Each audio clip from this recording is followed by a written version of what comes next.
Summers in the Middle East get so hot that they change the landscape dramatically and make entire cities resurface from the past. That's what happened in 2018 when the city built by a mysterious empire on the Tigris River was finally released from its water trap. Archaeologists rushed to the location as they didn't want to miss a rare chance to excavate the site and learn more about the history of the place. They believe they've found the Bronze Age city Zakiku, founded over 3,000 years ago and fully submerged in the 1980s when a dam was built in its place. It used to be a busy hub for the Mitanni Empire for caravans on the popular trade route. It had water, which is a rarity in the area, and it was a guarantee for success. We know very little about the once powerful empire, as scientists haven't found any written chronicles in the excavated sites. That's why the archaeologists were thrilled to find an entire palace for the local ruler. Several years later, when the area became free from the water again, they found some fortifications to protect the city from foes. The highlight of their expedition was finding a huge public storehouse for trade goods and harvests, piles of wheat and barley, and imported metal and wood. Bread was the staple food for the locals, and they also loved big pots of vegetable soups and stews for lunch. Each household kept sheep, goats, cows, and pigs, so they had a steady source of milk and meat for special occasions. All the constructions found so far were built from bricks molded from mud. The walls that were underwater for over 40 years are so well preserved as if they went down yesterday. The royal palace stands out as it's larger than the other constructions, has thicker walls, and even pavements made of baked mud bricks that were sealed to be waterproof. The local king must have been in good relations with the emperor of the larger empire, of which Zakiku was dependent. Traders who lived in the city collected wooden beams and took them to storehouses. The beams arrived down the Tigris River from the forests in the mountains in the north and east of Mesopotamia. Merchants came here to sell their goods and then crossed the Tigris on their way to the borderlands. Zakiku was thriving as a center of commerce for about 6 centuries until it was hit by a massive earthquake in 1350. Archaeologists found 5 ceramic vessels holding over 100 clay tablets made close after the earthquake. It's almost a miracle that small tablets of unfired clay managed to survive underwater for decades. People who created those must have carved notes on clay while it was still wet. They wrote about anything, from newly stored harvests to notes for other kingdoms. Then they would let the message dry in the sun. Scribes even had to learn a different language so that everyone outside the city could read it. Scientists believe the tablets they found used to be part of a private archive. They hope to decipher the notes to learn more about the history of Zakiku and the whole empire after the terrible earthquake. The damage to the buildings was so enormous that it was impossible to restore Zakiku to its former glory, and if there had been any survivors, they must have left the city. Several decades later, the Assyrians, who also lived in Mesopotamia, settled here. They built their houses on the ruins of the abandoned city and used whatever structures they could find from the previous residents as outer walls. But they stayed here only for 50 years, then decided to build a new capital on more fertile soil to make some good cash from agriculture. Archaeologists working in Zakiku had to halt excavations when the water levels went back up and covered the city. They sealed the ruins in tight-fitting plastic sheets and put stones and gravel on top. They hope it will help protect the priceless site from water erosion and prevent it from disappearing again. They realize how important water from the dam is for the region, but if it recedes again, they say they'll definitely continue the excavations. There was a bustling community in today's Talamakan Desert in China around 1,600 years ago. It lived along the Nile River, which ran through the desert for miles and got its water from the melting snow in the mountains. After 3 years of work in the area, archaeologists and scientists managed to dig up 8 tombs in the desert. Thanks to the desert heat, the clothes and artifacts inside them were almost as good as new. The people who wore those must have lived in the ancient city of Naya. Naya used to be part of a prosperous kingdom at the heart of the Silk Road trading route and had a population of over 3,000 people. Then, desert sands went rogue and swallowed the city whole. Archaeologists only found the ruins of Nija in the early 20th century. Scientists from different countries have tried to solve its mysteries. It looks like the tombs discovered at the end of the 20th century belonged to the wealthy. There were some expensive items inside: a quiver and bow, metal arrowheads, gold earrings, and a glass bead necklace, a lacquer box with a comb, makeup, and a sewing kit in one of the tombs. There was also some silk of top quality, and even the bright colors like green and yellow haven't faded on it. The fabric also had Chinese characters with quotes from historical books, which helped scientists identify the period in which it was made. Archaeologists later found a large dwelling site and the clearing of 3 ruined buildings. It will probably take many more years to understand why the city had fallen and what happened to its people. Saudi and French archaeologists teamed up near Riyadh, the Saudi Arabian capital, and stumbled upon an ancient settlement dating back 8,000 years. The scientists used all sorts of cool tech, like laser scanning, drones, and aerial photography, to unearth this Neolithic-era gem. They found the settlement in a local archaeological hotspot. Among the treasures they uncovered were a stone temple, remnants of an altar, and over 2,000 graves. All these finds tell us about ancient practices and rituals. The team also found the foundations of 4 massive buildings, corner towers, and open-air courtyards, all with underground reservoirs to store water for agricultural use. There was also a smart irrigation system with canals and cisterns, which let the city thrive in one of the driest deserts in the world. Rock drawings etched into the nearby mountain depicted the daily life of the locals. The excavations have been going on in the area for over 40 years, and scientists still keep finding new artifacts to answer more of their questions. Fishers have stumbled upon ancient bones, tools, and artifacts that are 9,000 years old on the North Sea floor. British and Dutch archaeologists and paleontologists rushed to see the finds as they were hoping it could be evidence of the submerged Doggerland. And they weren't disappointed. There were even perfect sets of footprints left by Mesolithic people who lived here. 12,000 years ago, during the last major ice age, the British Isles weren't islands at all. There was a landmass made of many hills, marshlands, and dense forests that connected them to the European continent. That landmass was Doggerland, where a prehistoric hunter-gatherer society lived and thrived. But then, the sea level started going up at the speed of 3 to 6 feet a century as glaciers were slowly but surely melting. The locals had to move to areas that today belong to England and the Netherlands. Experts decided to learn more about the history of Doggerland, using data from oil companies working in the North Sea. So far, they've created digital models of what the area of 18,000 square miles might have looked like before it vanished beneath the waves. They still need to analyze samples of ancient insects and plants and the DNA of animals to get a full picture. Imagine you get to be an archaeologist for the day. You'll travel the world to solve the mystery of long-lost civilizations that disappeared without a trace. Grab your chisel and fedora, and let's go. You arrive at the American Southwest, where an ancient mystery is waiting to be solved. You make your way to Chaco Canyon, just outside of Albuquerque, New Mexico. It's hot and dry in this deserted area. You're here to visit the ancient ruins of the Anasazi people. It's said that they were a thriving civilization that met a mysterious end. You hike a few miles before you begin to make out the shape of dwellings, constructions built of stone in the middle of the canyon. This is Pueblo Bonito, a 10th century complex that contains as many as 800 rooms and stands over 5 stories tall. The buildings are beautiful and made from sandstone.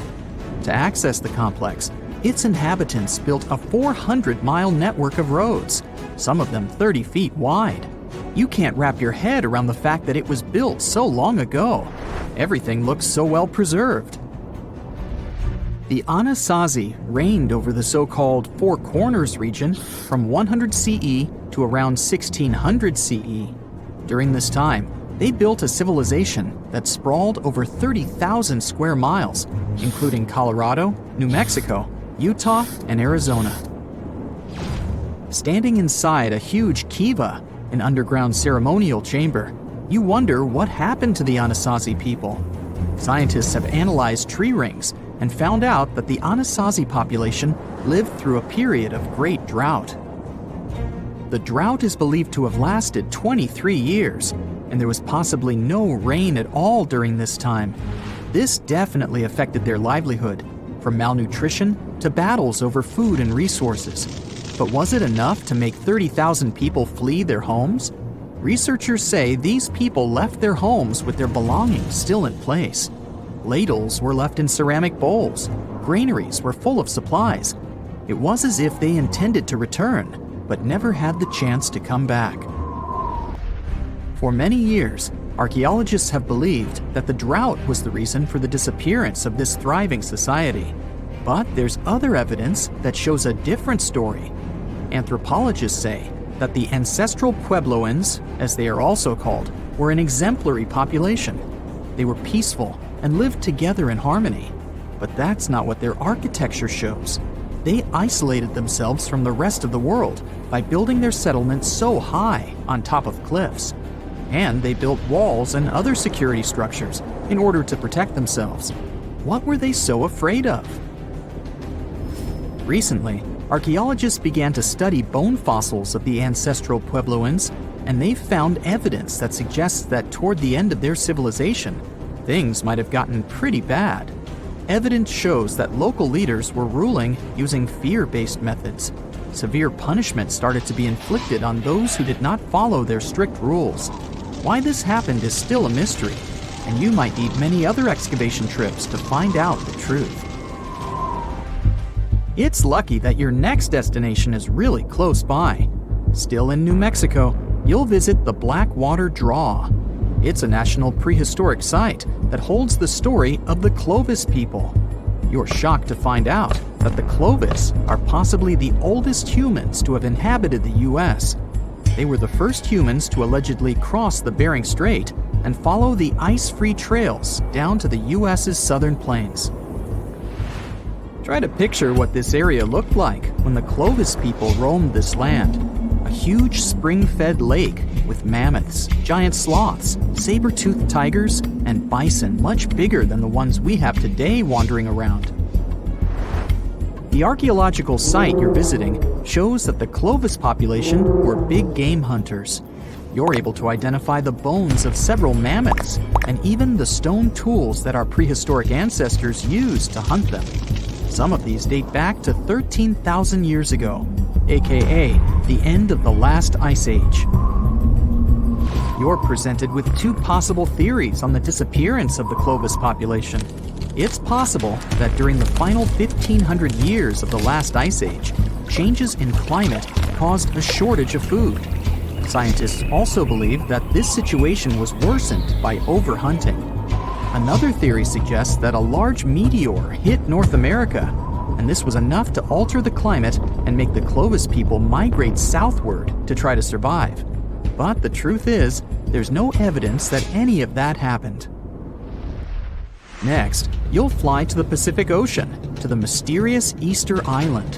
This place has left us with many questions, from the building of 13-foot-high face statues to the sudden disappearance of the Rapa Nui people who inhabited the area. You approach the island at Anakina, a white sandy beach on the island's northern shore. Researchers believe this area was one of the first settlements of the Rapa Nui. You could say you're standing at the end of the world, as you're over 3,000 miles away from South America and 1,000 miles away from the nearest island. Around 800 CE, when the first humans arrived, the island was an oasis. Today, the area is mostly deserted. You get your first clue on the fall of the Rapa Nui from an excavation pit you open at the beach. There's clear evidence of human presence: charcoal, tools, and bones, some of them belonging to rats. Bingo! When humans arrived at Easter Island, they brought along rodent companions. They probably didn't know this at the time, but these rodents would contribute largely to their demise. Rats love palm trees, which helped to deforest the natural vegetation of the island gradually over the years. But there's another clue. Looking into genetic data, you discover that South Americans came into contact with the Rapa Nui around 1722. What might have happened to this population is the same that happened to other more isolated groups. The contact with foreign groups brought about diseases that possibly led to the end of the Rapa Nui. To finish off your trip, you're headed to Cambodia. The country was once home to the Great Khmer Empire from the 9th century CE to the 15th century CE. The ruins of this place are magnificent. Your main excavation site is the Plains of Angkor, built alongside the Mekong River. This huge site was the most important Khmer city at the time. Just FYI, Angkor actually means capital city in the Khmer language. The Khmer were able to build a huge network of roads connecting Angkor with the rest of the empire. And it's believed that up to 1 million people were spread throughout the Khmer Empire at its peak days. It was the largest pre-industrial city in the entire world. It's comparable in size to modern-day Los Angeles, just so you can get an idea. The Khmers were also master builders and engineers. They managed to build a complex irrigation system that helped their rice farming through the centuries. And to connect their cities, they built almost 500 miles of intricate highways and bridges. Oh, and not to mention the complex architecture of their religious buildings, such as Angkor Wat, one of today's most visited tourist sites in Cambodia.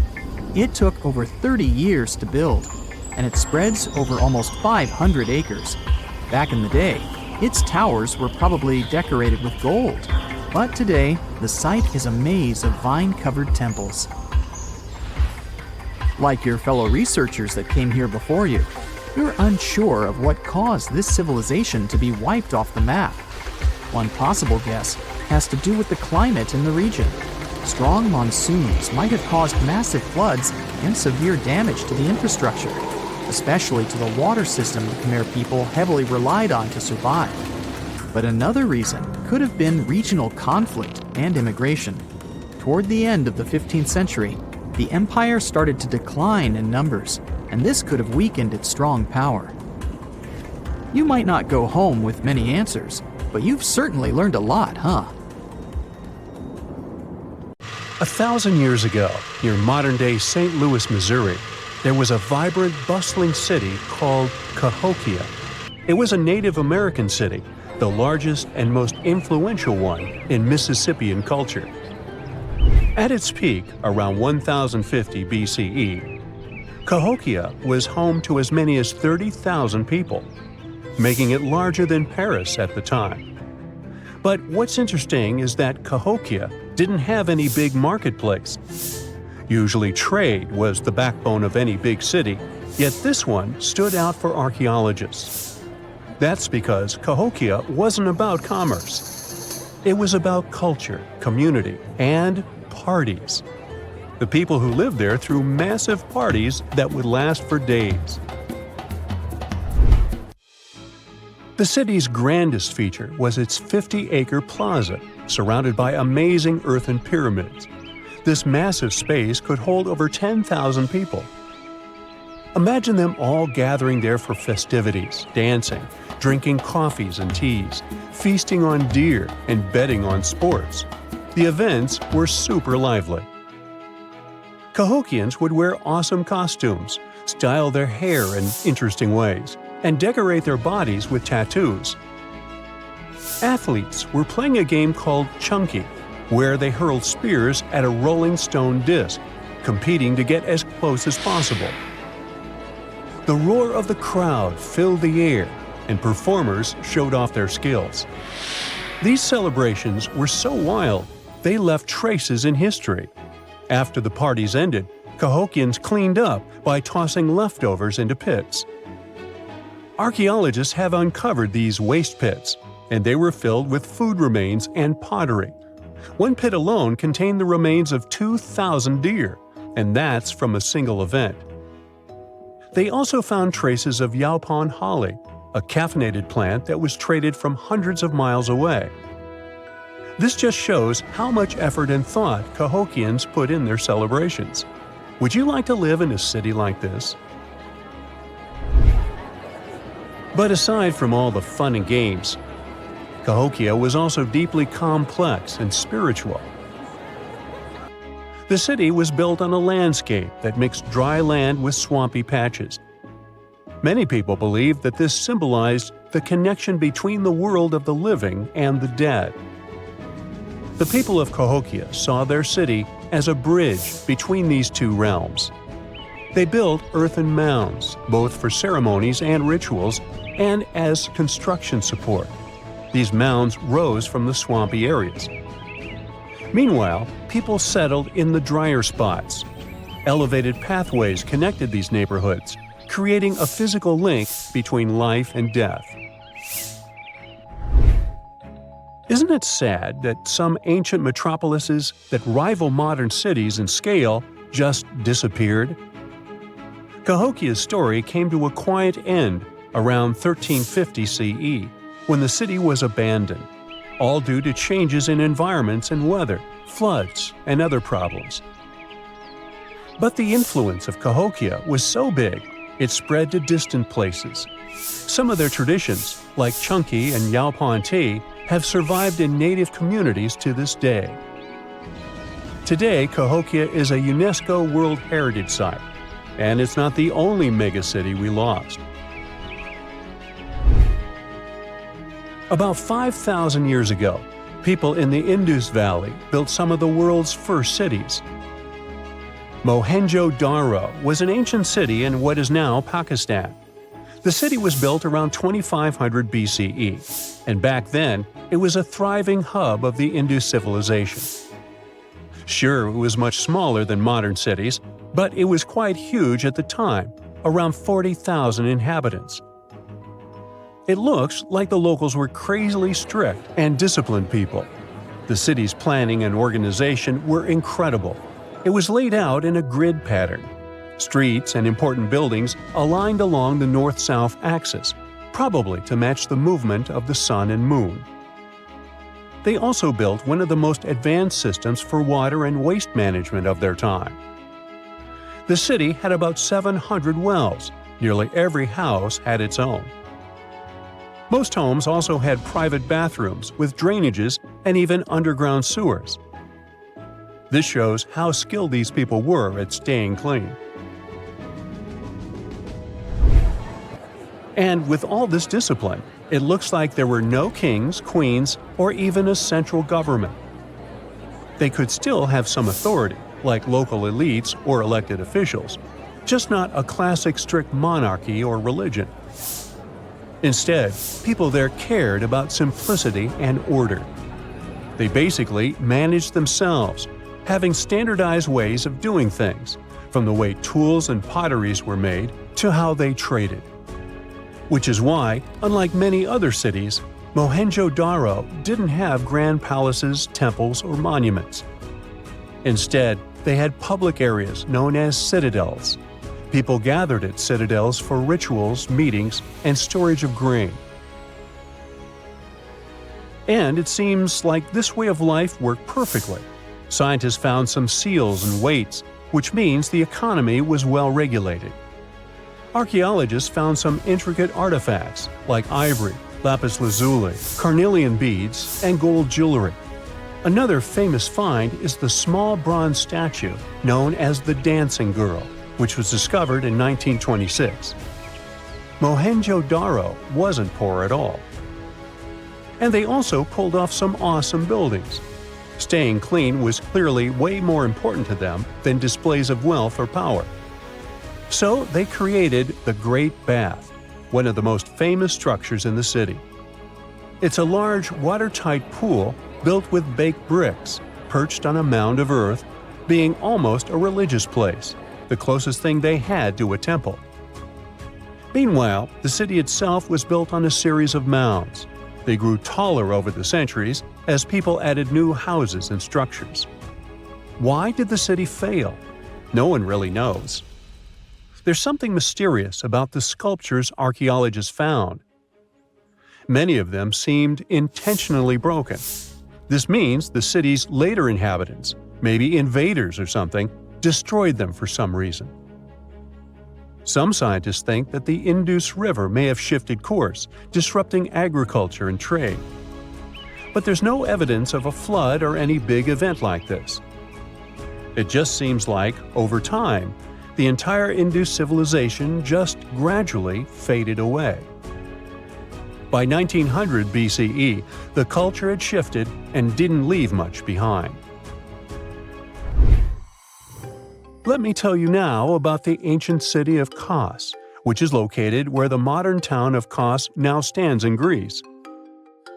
Imagine arriving by sea, and the first thing that hits you is the sheer grandeur of its agora, this massive public square built with stones in different colors, laid out on terraces that rise above you.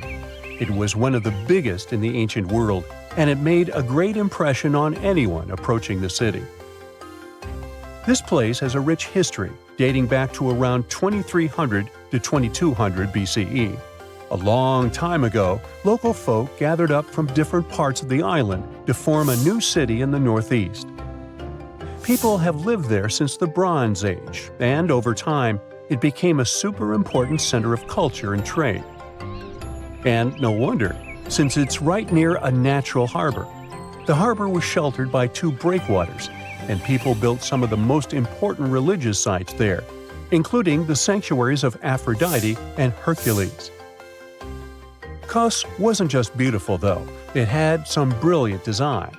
The whole city was laid out in a neat grid, with streets crossing each other at perfect right angles, literally looking almost like a modern city. Thanks to this, moving around was super easy, and the blocks, or insulae, were big enough to fit several large houses. Kos remained largely unchanged until the 6th century CE. Over time, it started gradually shrinking in size, confined within the walls of what is now the Chora neighborhood.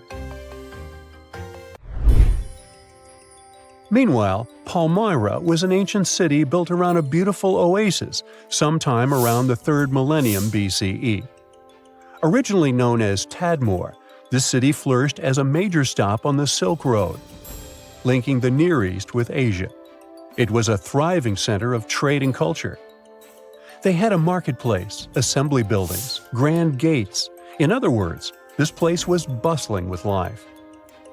The city has been through many hands throughout its history, from the Byzantine to Arab caliphates, which is probably why it had some awesome architecture. An interesting blend of Greco-Roman, Persian, and Arabic vibes. The Temple of Bel, the Great Colonnade, and a Roman-style theater. But, like all the others, it decayed over time.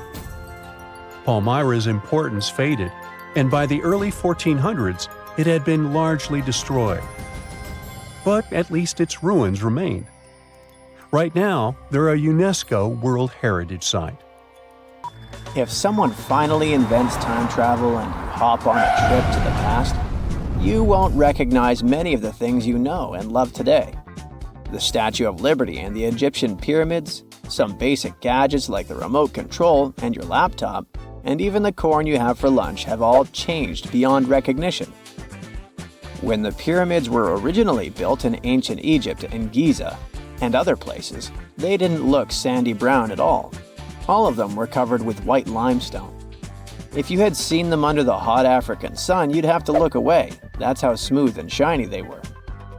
Builders used around 6 million tons of this material for the Great Pyramid of Giza alone. It's the largest one you can still see on your trip to Egypt. The local rules were quite a thrifty crowd, and they reused some of the casing stones for other construction projects. A massive earthquake in the 14th century has also loosened some of the stones, so you won't see a lot of limestone, but some of it is still there, on top of the Pyramid of Khafre in Giza. It looks like it has a second peak on top of the first. In ancient times, all pyramids used to have capstones called pyramidions, covered in a mix of gold and silver. Most of them have been lost over the centuries, but you can still see a few of them at museums. They show images of Egyptian deities. The pyramids were probably modeled after a sacred pointed stone, the benben. It represented the rays of the sun. Now, lifting heavy rocks wasn't so simple without the tech we have today. I guess you'll agree with me if you helped your friends move at least once, and they made you carry the couch. But those smart Egyptians of the past thought of that and chose the pyramid shape. It lets the weight distribute evenly throughout the whole thing. The Statue of Liberty has also had a major makeover since it was first unveiled in 1886. Believe it or not, it used to be a shiny brown color, just like a penny. 20 years later, it changed its color to green. It wasn't a fashion statement, but a chemical reaction. The statue is covered with hundreds of thin copper sheets. When copper reacts with air, it naturally forms a protective layer called verdigris. This layer protects what's under it from corrosion, and that's why statues and other things made of copper, brass, and bronze can last so long. When Lady Liberty first turned green, people in authority decided it would be a good idea to paint it all over. It was way before social media, so you couldn't just drop an angry comment under the post describing the idea. But they wrote about it in the local newspapers, and the public didn't love the idea. Then the Times interviewed a copper and bronze manufacturer, and he confirmed they shouldn't repaint it, because removing the protective layer would mean destroying the statue. Over the years, people have suggested painting Lady Liberty several times, but no one has ever done it. I don't know about you, but I can't imagine that lady in any other color, so I guess it's for the better. You love bananas as much as I do? Next time you enjoy a juicy soft one, remember you gotta thank selective breeding for that texture. The original wild bananas had many large, hard seeds and not so much delicious pulp. And hey, who doesn't like a sugary watermelon? It has a history of over 5,000 years, and it used to have bitter, yellowish white flesh and was really tricky to open. Selective breeding saved the day again, and watermelons got way sweeter. Japanese scientists went further and invented the seedless version. Corn's grandmother is a Mexican grass called teosinte. The kernels in this grass were small and hard to get. Farmers from many thousands of years ago saved the seeds only of those plants that were larger or tastier, or with kernels that were easier to grind. Thanks, my friends, for giving us the corn that's edible and even delicious. And just imagine, wild avocados were so small that they could easily fit in the palm of your hand. The pit in them was so large you wouldn't find much edible material inside. They also had a much harder shell than the ones we're used to. You probably wouldn't get a lot of work done without your beloved computer today, but I can't tell you exactly whom to thank for this invention. The ABC from 1942 is one of the contendants for the title of the first computer. It's short for the Atanasoff Berry computer, named after its inventors at Iowa State University. The ABC weighed over 700 pounds. Yep, yours must be way lighter than that. That big boy consisted of around 300 vacuum tubes and had a rotating drum, a little bigger than a paint can, and had small capacitors on it. A capacitor is a gadget that can store an electric charge, like a battery. The ABC could solve problems with up to 29 different variables to help scientists save some time. Like modern computers, it used binary digits, ones and zeros, to represent all numbers and data. Because of that, it was possible to do the calculations electronically. And now, my favorite part. The ABC finished one operation about every 15 seconds. Just for you to compare, it's millions of operations per second now. Unlike the tech we use today, the ABC did not have a changeable stored program, so the program could only do a single task at a time. An operator had to write down the intermediate answer and then dial that back into the computer. Sounds like another reason to be happy we live in the 21st century.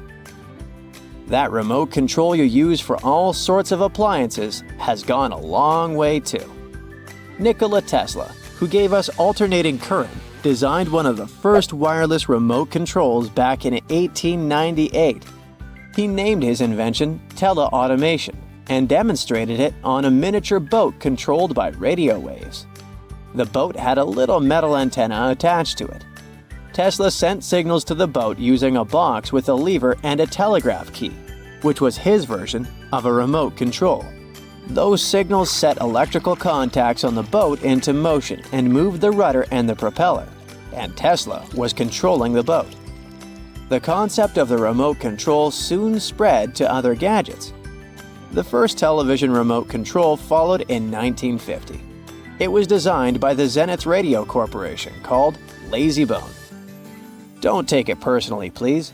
This LazyBone had a massive cable that was attached to the TV set, and those who tried it didn't fall in love with the invention because they tripped over that cord. I feel your pain, my friends. If you live or work on one of the top floors, you gotta love this one. Meet the first passenger elevator. It traveled at the speed of 40 feet per minute. Not the fastest, I know, compared to today's record, which is 40 feet per second. But hey, it was built back in 1857 in New York and was more of a tourist attraction than a necessity. The elevator had a steam engine hidden in the basement of a 5-story building. 3 years later, they shut it down because the public didn't appreciate it. Otis Tufts filed the first patent for a vertical railway around the same time. His invention included an actual car with a bench inside for people to sit on. Sounds like a great spot to hang out with friends to me. What do you say? Then they started adding elevators to luxurious hotels around the world. They were entire rooms with a rich design, upholstered seats and mirrors on the walls, and sometimes even a small chandelier. There was an obligatory operator who'd close the door and the car would start its super slow ascent. It was still more about style than about speed, so I guess I'd choose the stairs. At some point in its long and very interesting history, our dear planet Earth was sort of snoozing, just doing its planetary thing, spinning around the sun. And then, bam, life starts getting fancy. Plants and animals start strutting their stuff, showing off their complexity. Fast forward a bit, about 65 million years ago to be exact, and a cosmic disaster strikes, or at least that's what we presume. An asteroid probably smashed into Earth, wiping out the dinosaurs and other big animals. We can't pinpoint specifics about the asteroid, but we do know that it was extremely large and it crashed into our precious planet, creating a dusty mess that settled everywhere. You can still find remnants of that dust layer in sedimentary rocks today. If you dig beneath it, you'll uncover a whole bunch of fossils. These prehistoric creatures were living it up before the asteroid crashed the party. Think of it as the planet going on a cleaning spree, leaving a bunch of empty spaces waiting to be filled. And guess who took the opportunity? Mammals! These furry little critters were the ones to rise to fame. But why is it that this disaster became such a great opportunity for mammals? It's pretty simple, actually. With no big bullies around, they grew, multiplied, and had a population expanse. All kinds of mammals joined to fill in the blanks. Primates, rodents, basically, the whole furry gang. We're talking about placental mammals, marsupials, and even egg-laying mammals, adding some serious variety to the mix. We like to think of primates as our closest relatives here on Earth. What's their story? Well, around 63 million years ago, just a couple of million years after the dinosaurs' final dance, the primates decided it was time for a family reunion. They split into two groups, the dry-nosed primates, who became the cool monkeys and apes we know today, and the wet-nosed primates, who went off to become lemurs and aye-ayes, hey-hays. The fun didn't stop there. About 58 million years ago, the dry-nosed primates began their own little mission. One special guest called the tarsier, arrived on the scene, featuring big eyes that were perfect for late-night shenanigans. This tarsier took a different path from its primate relatives, embracing its unique niche and evolving separately. To this day, the tarsier is the only primate that feeds exclusively on meat. These little guys have a taste for insects, small birds, rodents, and even lizards. But that's not all that makes them unique. Their eyes are twice the size of their brains. Also, their heads can do a full 180-degree spin, just like an owl.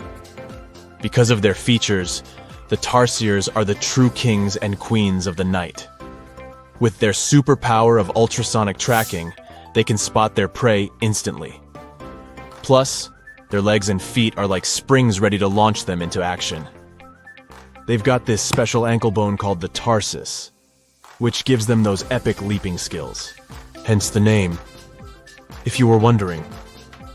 But let's leave these little critters to rest and get back to our story, shall we?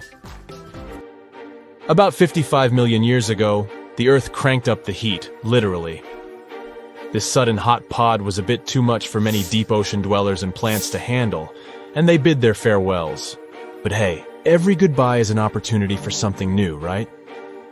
The oceanic mammals known as cetaceans saw their chance and took it. They splashed into those empty niches, becoming the rulers of the sea. In this category of creatures, you can find the blue whale and the dolphin. A special primate guest made an appearance around 47 million years ago. Scientists now affectionately call the fossil of such a creature Ida. This little wonder caused quite a stir, initially hailed as the missing link in human evolution. But here's the hilarious part. It turned out Ida was not one of us dry-nosed primates, but a cheeky wet-nosed one. Moving forward to 40 million years ago. This is when another big event happened in the primate world. The New World monkeys, our distant cousins, decided to take a different path and branch off from our lineage of Old World monkeys. They packed their bags and set off to conquer South America, where they're still living it up today. What's the difference between the two, you might ask? Well, one crucial thing that sets them apart is the fact that the Old World monkeys had nostrils that pointed downwards. Around 25 million years ago, another troop of apes entered the scene, and these guys had something special, the lack of a tail. These unique creatures would go on to become our closest relatives. We're talking apes and great apes, the cool gang who share a whole lot of genetic similarities with us. The first ape to break free from the monkey madness was the gibbon. About 18 million years ago is when this little acrobat swung into the picture. A few million years later, the great apes made their grand entrance too. Orangutans were the pioneers, venturing into the wilds of southern Asia. We're getting closer and closer to the present. It was 7 million years ago when the great apes took a major fork in the evolutionary road. One path led to our ancestors, the future Homo sapiens, and the other path led to chimpanzees and bonobos. These two primate branches remained united for a few million years before finally going their separate ways. 5.6 million years ago, a game-changing ape called Ardipithecus made its way into our evolutionary history. It had a special talent, bipedalism. That's right, this was one of the first apes to walk on 2 feet, probably making its primate buddies raise an eyebrow or two. The real showstoppers, however, arrived around 4 million years ago, the Australopithecus crew. These were the earliest members of the Hominina hominina subtribe, our tribe. What made them so special? Well, probably the fact that they brought some serious tools to the game. Stone tools, to be precise. It seems that at some point in their evolution, these clever primates started using stones to make their lives easier. Now here comes a crucial turning point in our story. About 2 million years ago, our ancestors faced a food shortage. Survival of the fittest was the name of the game, and 2 strategies emerged. Group 1 went for stronger jaws, allowing them to chomp on tough foods like nuts. Group 2 had a different idea. They opted for weaker jaws, but bigger brains. They wanted access to a wider range of food options. Obviously, the bigger-brained group took the prize. And here's where our gang comes into play. Around 2.5 million years ago, a type of primate also known as handyman made its mark on history. These clever beings had larger brains and knew how to put those neurons to good use. About 1.9 million years ago, a new star emerged, Homo erectus. These creatures not only walked upright, but also had brains that were almost twice the size of the handyman's. They took the world by surprise, becoming the first of our direct ancestors to venture out of the African continent. They even knew how to tame fire. Approximately 700,000 years ago, the world witnessed a culinary revolution. The earliest evidence of cooking appeared. And around 500,000 years ago, our ancestors decided it was time to become a bit more fashionable, donning the first evidence of clothing. Our very own species came to be just 300,000 years ago. Told you we were late to the party. But the world was never the same after the appearance of Homo sapiens, the anatomically modern humans. Alongside our other relatives, we emerged, ready to conquer the world with our innovative minds and complex societies. The exact path of our evolution remains a bit of a mystery. But what we do know for sure is that Neanderthals joined the party around at some point too. As Homo sapiens flourished, so did our capacity for language. Modern speech is believed to have emerged almost hand in hand with our species. We started expressing ourselves, sharing stories, and shaping the world with our words. So, there you have it. It took 13.8 billion years of cosmic history for humans to make their entrance. Think about it. 99.998% of the time since the Big Bang, we weren't even around.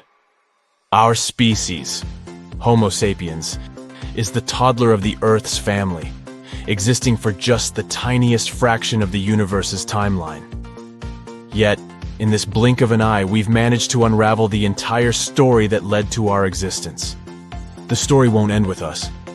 It's an ongoing saga, still being written with every passing moment. The ancient city of Taposiris Magna is hidden on the northern coast of Egypt. These days, it has very little of its former glory, but what lies beneath it may hold the secret to uncovering a famous mystery, that of Cleopatra, the most memorable Egyptian queen in history. The recently discovered tunnel is also known as a geometric miracle for its time. Excavations have uncovered a 43-foot-long structure below the ground, which is partially submerged in water. Its shape and construction technique are similar to that of the Eupalinos tunnel, another amazing ancient discovery. This one is located in Greece and was built by excavating simultaneously from 2 points, aiming to have them meet in the middle.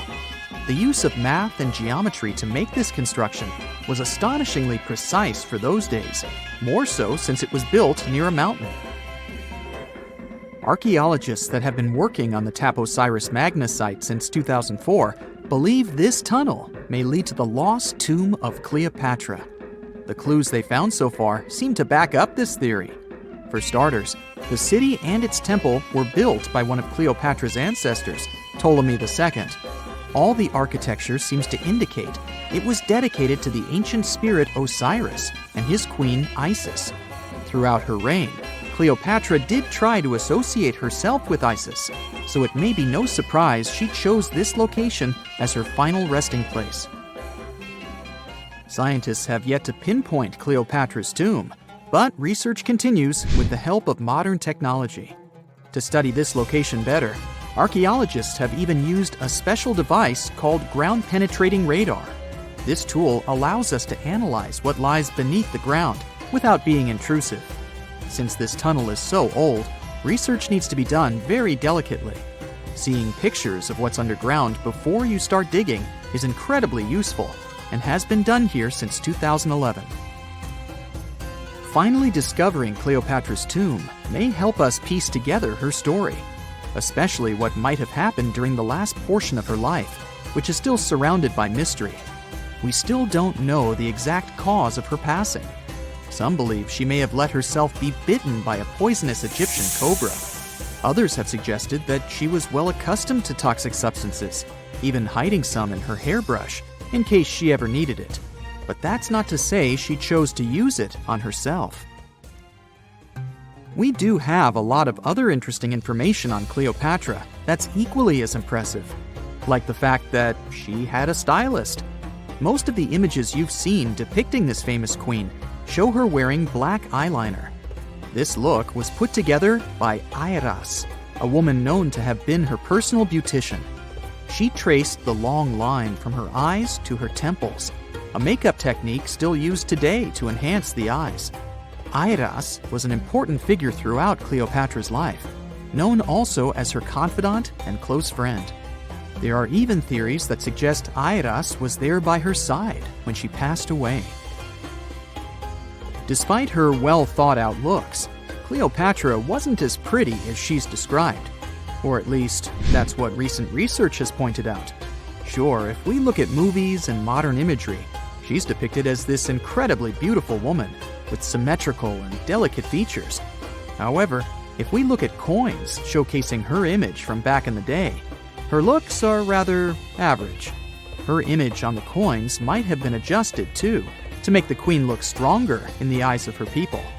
So there is no trusted source available to confirm her image, but her description in most pieces of ancient literature speaks of her other qualities, like her voice and personality, not of her beauty. Cleopatra might have been the most famous Egyptian queen to this day, but she wasn't the first choice. She did have an older sister, Berenice, that was initially supposed to take the throne. Berenice passed away before she could do that, so Cleopatra took on the role and began investing in her education. She traveled throughout the country quite frequently, so she could become accustomed to her people and their needs. She was only 18 when the responsibilities were passed down to her, and immediately gained popularity because of her intelligence and education.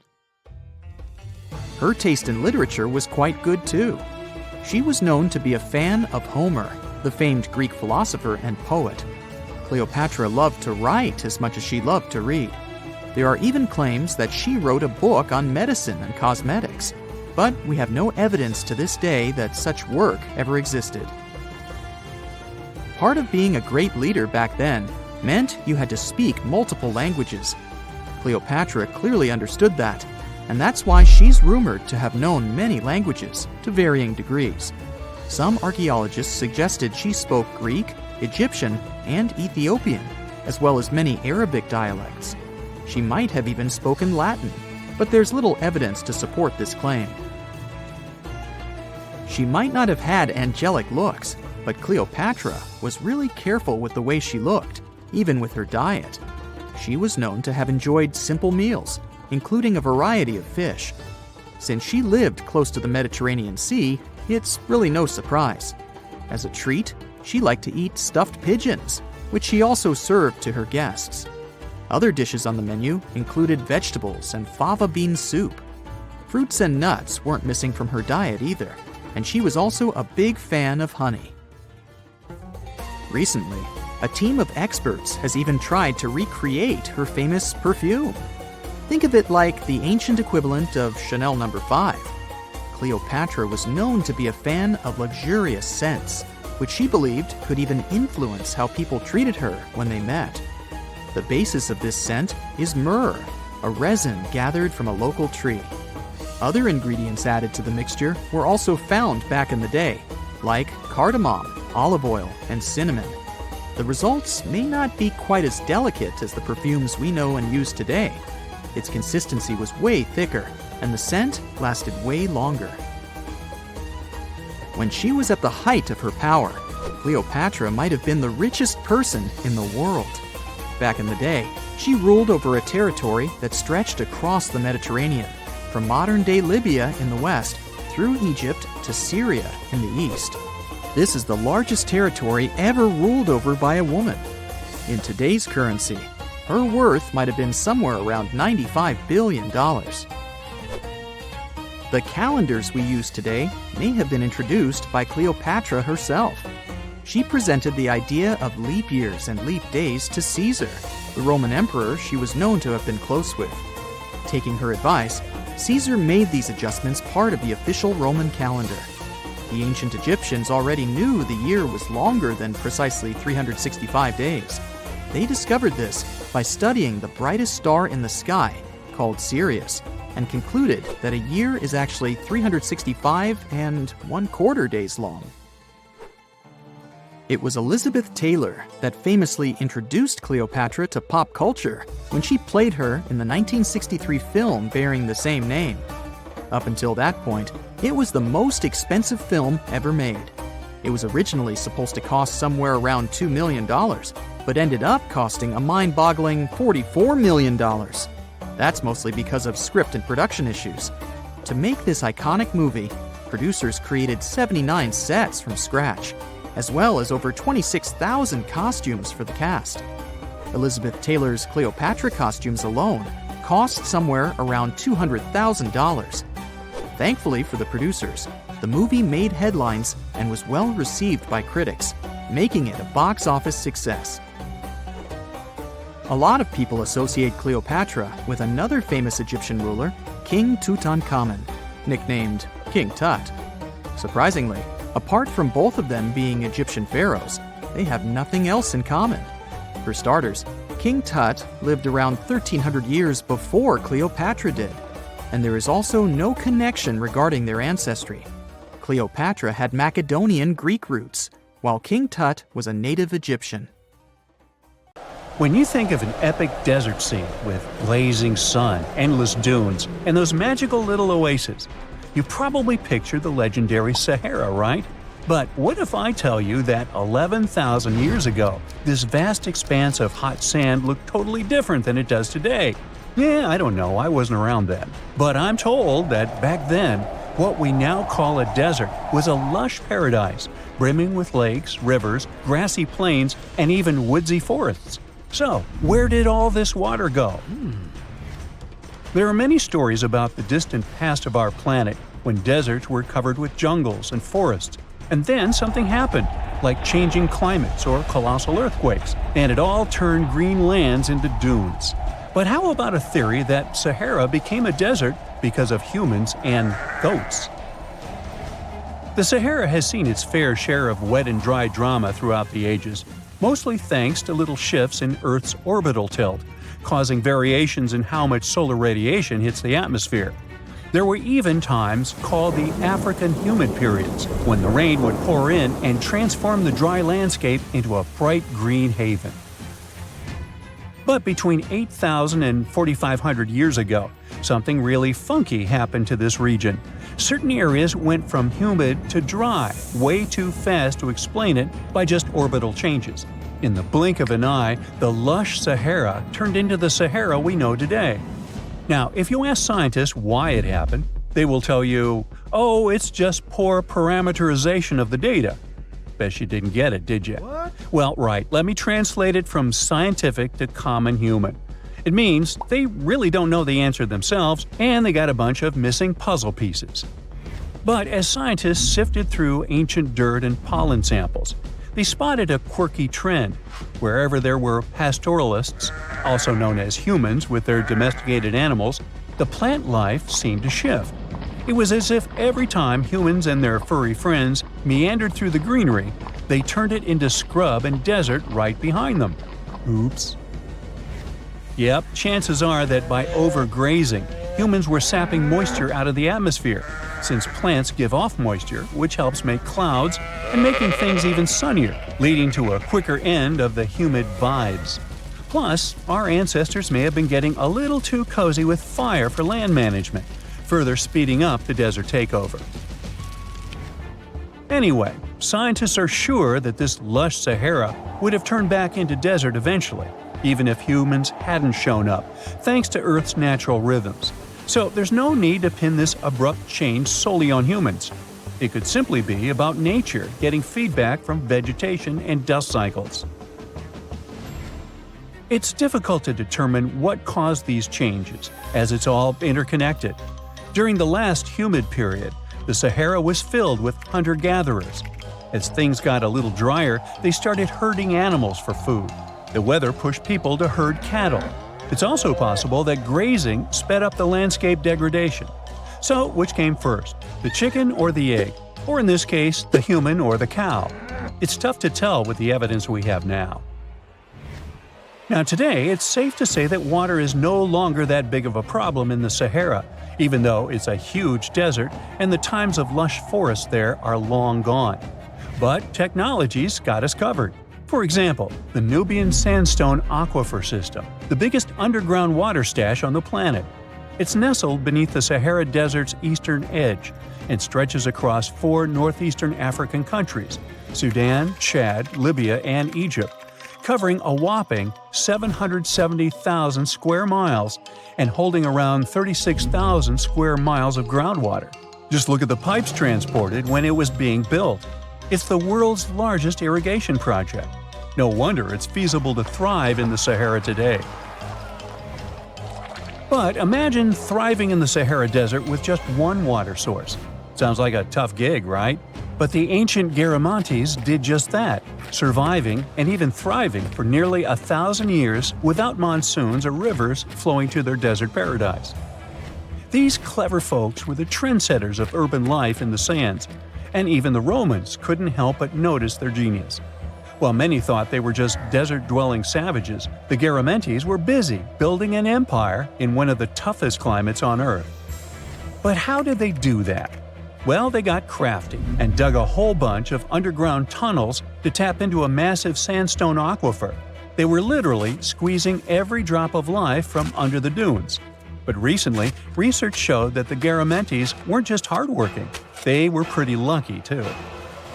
The Garamantes had an underground aquifer that brought water up to a hill where they built over 500 fagaras, which are irrigation systems, some stretching as long as 2.5 miles. It was like sipping water through a straw, which let them irrigate their crops for nearly a century, especially since even a little rain would help recharge the system. But eventually, due to rain insufficiency, the aquifer ran low, and reaching it again would have meant digging more tunnels and relying on more people. That's a tough problem, considering these people were in the middle of food and water shortages. Guess I don't need to tell you what happened to the Garamantes, do I? The fall of the Garamantian culture might be linked to several factors. It may have been due to climate changes, or they may have simply used their water resources too much. Back in the day, the Sahara Desert was actually fertile agricultural land, thanks in part to the cool irrigation system the Garamantians created. But since fossil water isn't something you can replenish over time, the groundwater levels dropped pretty low. This likely played a big role in the kingdom's decline by the late 7th century CE.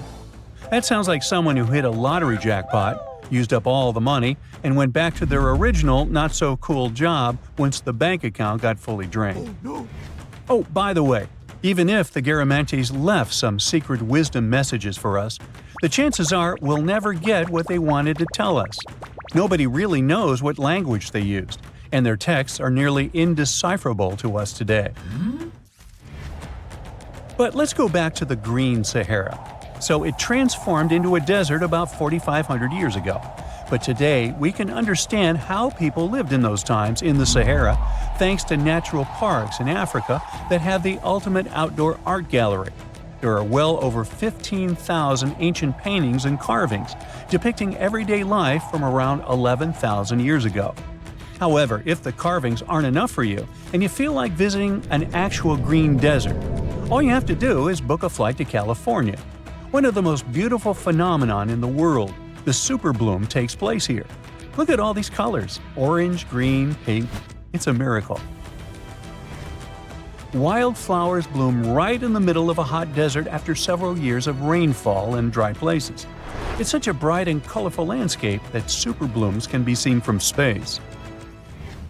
This rare phenomenon can be observed in other arid places and deserts in western and southern Africa, Western Australia, and Chile. In all these places, the weather is very hot and dry in summer. Mild humid air comes in winter, and this is the ideal environment for mass flowering. Flower seeds that lie in desert sands can wait for decades before starting to produce flowers. When the hot sun destroys all the weeds and grass, and the rainfall becomes enough to moisten the soil, the seeds are kind of like, well, okay, now it's our turn to play a big game. And then hundreds of thousands of tourists come to take photos and post these beautiful pictures on social media. And this, unfortunately, is one of the main dangers for flowers. Therefore, if you find yourself in a place like this, don't pick the flowers and don't trample on them. Stay on the path, don't litter. Take only pictures and leave only footprints. You get it? Good. You're walking down the street. You see a strange-looking antique shop called Ageless Trinkets of Mr. Bright. You're curious, so you enter there. You take a look at all the weird stuff. Suddenly, an old folded parchment paper catches your attention. It's a world map, but something's off with it.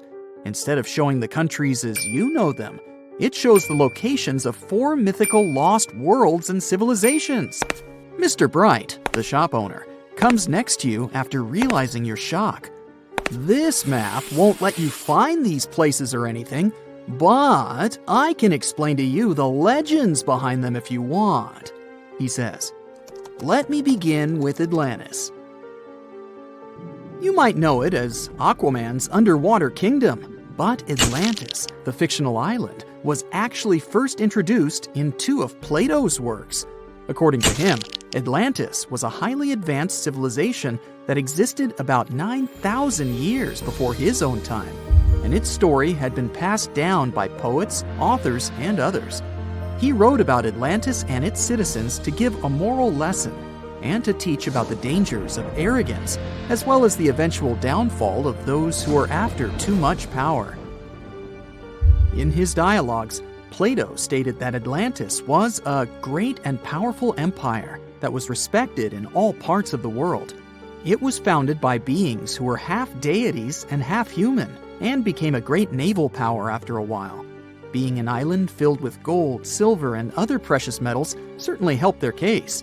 But besides that, it was also known for its breathtaking architecture and state-of-the-art technology, as well as its countless rare and exotic wild animals. Atlanteans were proud of their great achievements and the perfection of their civilization, but their excessive pride was going to bring their downfall. They believed they were so superior that they could gain control over any nation. This led them to launch a series of invasions. They conquered many of the Mediterranean lands, but when it was time to enter Athens, Athenians pushed back with an extraordinary force, so the Atlanteans were finally defeated. Plato stated that deities then got angry at Atlanteans because of how wicked, greedy, and immoral they became. So they punished them by sending earthquakes, which caused Atlantis to sink beneath the sea. Although the earliest written records of Atlantis were Plato's works, some people still believed his story to be based on truth and tried to identify the island of Atlantis with actual countries. Some people suggested it may have been located in the Mediterranean Sea, near the coast of Spain or Italy. Others thought it may have been located in the Caribbean, off the coast of Central or South America, but there was no solid evidence to support any of these claims. One theory, in particular, seemed more plausible than the others, though. Located in the Aegean Sea, the island of Santorini was the home of a highly advanced Minoan society. However, due to a huge volcanic eruption, it was destroyed about 3,600 years ago, causing the Minoan civilization to suddenly disappear. These similarities between the fictional Atlanteans and the historical Minoans made Santorini a good candidate for the speculations. Yet again, there were still major flaws with it, such as how the time when Plato said Atlantis was destroyed doesn't coincide with the time of Santorini's eruption. So Atlantis still continues to be regarded as nothing more than a popular legend in the scientific world. Now, let's move toward the northeast direction on the map, Mr. Bright says. According to Celtic Breton mythology, there once was a magnificent city called Ys, also known as Caris, that towered over Douarnenez Bay in France's Brittany region. It was the most wealthy city in the entire Atlantic. It was especially famous for its beautiful gardens and buildings, and its citizens were all living comfortably and happily there. Dahut, who was King Bradlon's daughter in Breton legends and literature, had a deep love for the sea. She begged her father to build a city at the edge of the sea, and that is how the city of Ys was established. Little did she know that she would be the one responsible for the destruction of her father's beloved gift. You see, since the city was surrounded by the sea, it needed to be protected by a dike equipped with floodgates, and these gates could only be opened at low tide. And the only one who had the keys to these gates was the king himself. One day, a handsome red knight arrived at the city, but couldn't pass the gates. Dahut was so taken by him that she wanted to let him in.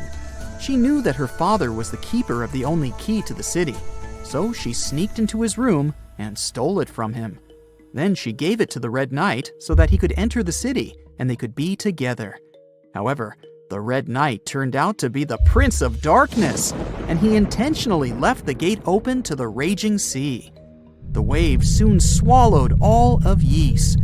King Gradlon was able to escape on his magical horse, but Dahut couldn't. She turned into an evil mermaid who lured sailors into the sea. Today, if you go to Quimper, a city in Brittany, northwest France, you can find the statue of King Gradlon riding on his horse. Although the city of Ys is a legend, Brittany coast locals believe that on the days when the waters are calm, you can still hear the tolls of the city bells deep under the sea, if you listen carefully. Mr. Bright then points at the Indian Ocean on the map and says, "Now, have you heard about Lemuria?" Back in the mid-1800s, a few scientists suggested that there was once a continent that existed in the Indian Ocean, somewhere close to the south of modern-day Sri Lanka. The first one to popularize this theory was the British lawyer and zoologist Philip Lutley Sclater. In his paper, The Mammals of Madagascar, he stated that he found lemur fossils in India, and not in Africa. However, this discovery was extremely shocking to him because of the fact that lemurs' original homeland, Madagascar, is much closer to Africa.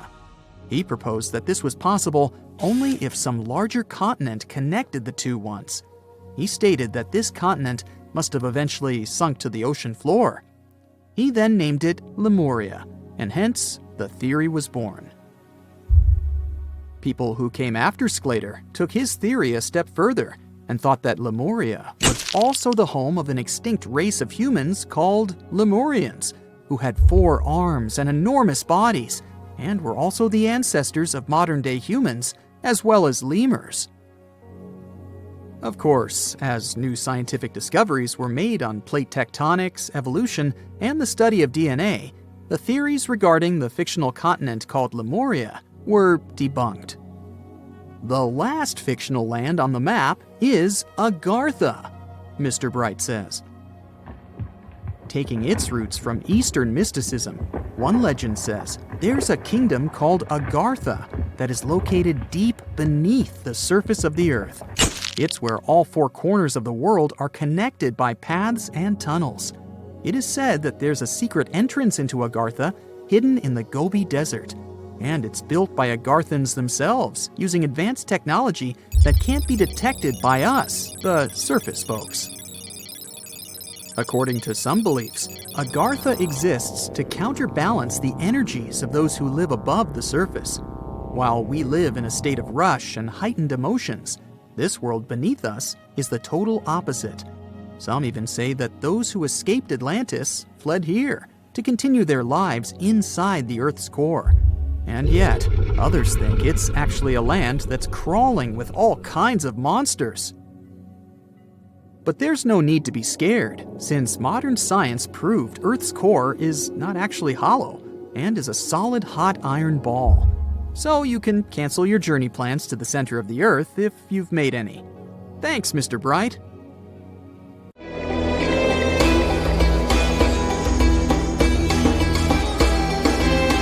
The Great Pyramid was created as the final resting place of ancient Egyptian monarch Khufu. According to legend, French leader Napoleon entered the Great Pyramid and came back out looking shaken and super pale. He never revealed what he saw inside, but whatever it was is said to have affected him for the rest of his life. When Napoleon entered the pyramid, he would have walked through a super tight and ascending passageway. He'd then go through another passageway, known as the Great Chamber. This corridor would have been much taller than the previous one, and would have cobbles too. He'd then reach the King's Chamber, the centerpiece of the Great Pyramid, which was lined with huge blocks of granite. But it wouldn't have looked as grand as we might imagine. There are no hieroglyphics decorating its walls, as Egyptians only began decorating the burial chambers of pyramids much later on. The pharaoh's tombs deep inside the pyramid would have also been filled with treasures, from chunks of gold to the world's most expensive jewelry. But this would have all been looted a long time ago. The only thing that probably would have been left in there would have been a huge sarcophagus, which would have once contained the king's mummy. He'd also have to walk past the queen's chamber.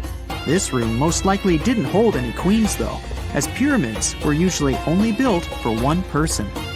There are mysterious tunnels leading from here. To this day, no one is really sure what they're there for. And that's not the only mysterious and creepy thing Napoleon may have encountered, as stories of pharaohs leaving ancient curses on pyramids go way back. Many pyramids had warnings written on the outside, telling of horrifying things that would happen to those who entered and disturbed the peace. We might not know what exactly Napoleon found in the Great Pyramid that scared him so much, but we know for sure what was found in Tutankhamun's tomb.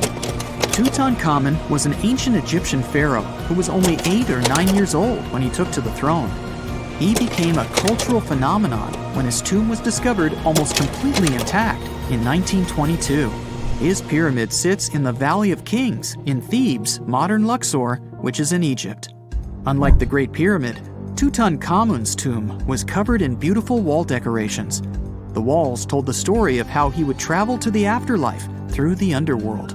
Egyptians believed all people would have to take this journey, so they would fill their tombs with objects and paintings to help them get there. There'd also be spells painted on the walls. They believed this would help people pass over to the next realm. The journey would be pretty long, and for that reason, the ancient Egyptians would also fill the pyramids with food. Tutankhamun's pyramid was filled with 8 fruit baskets.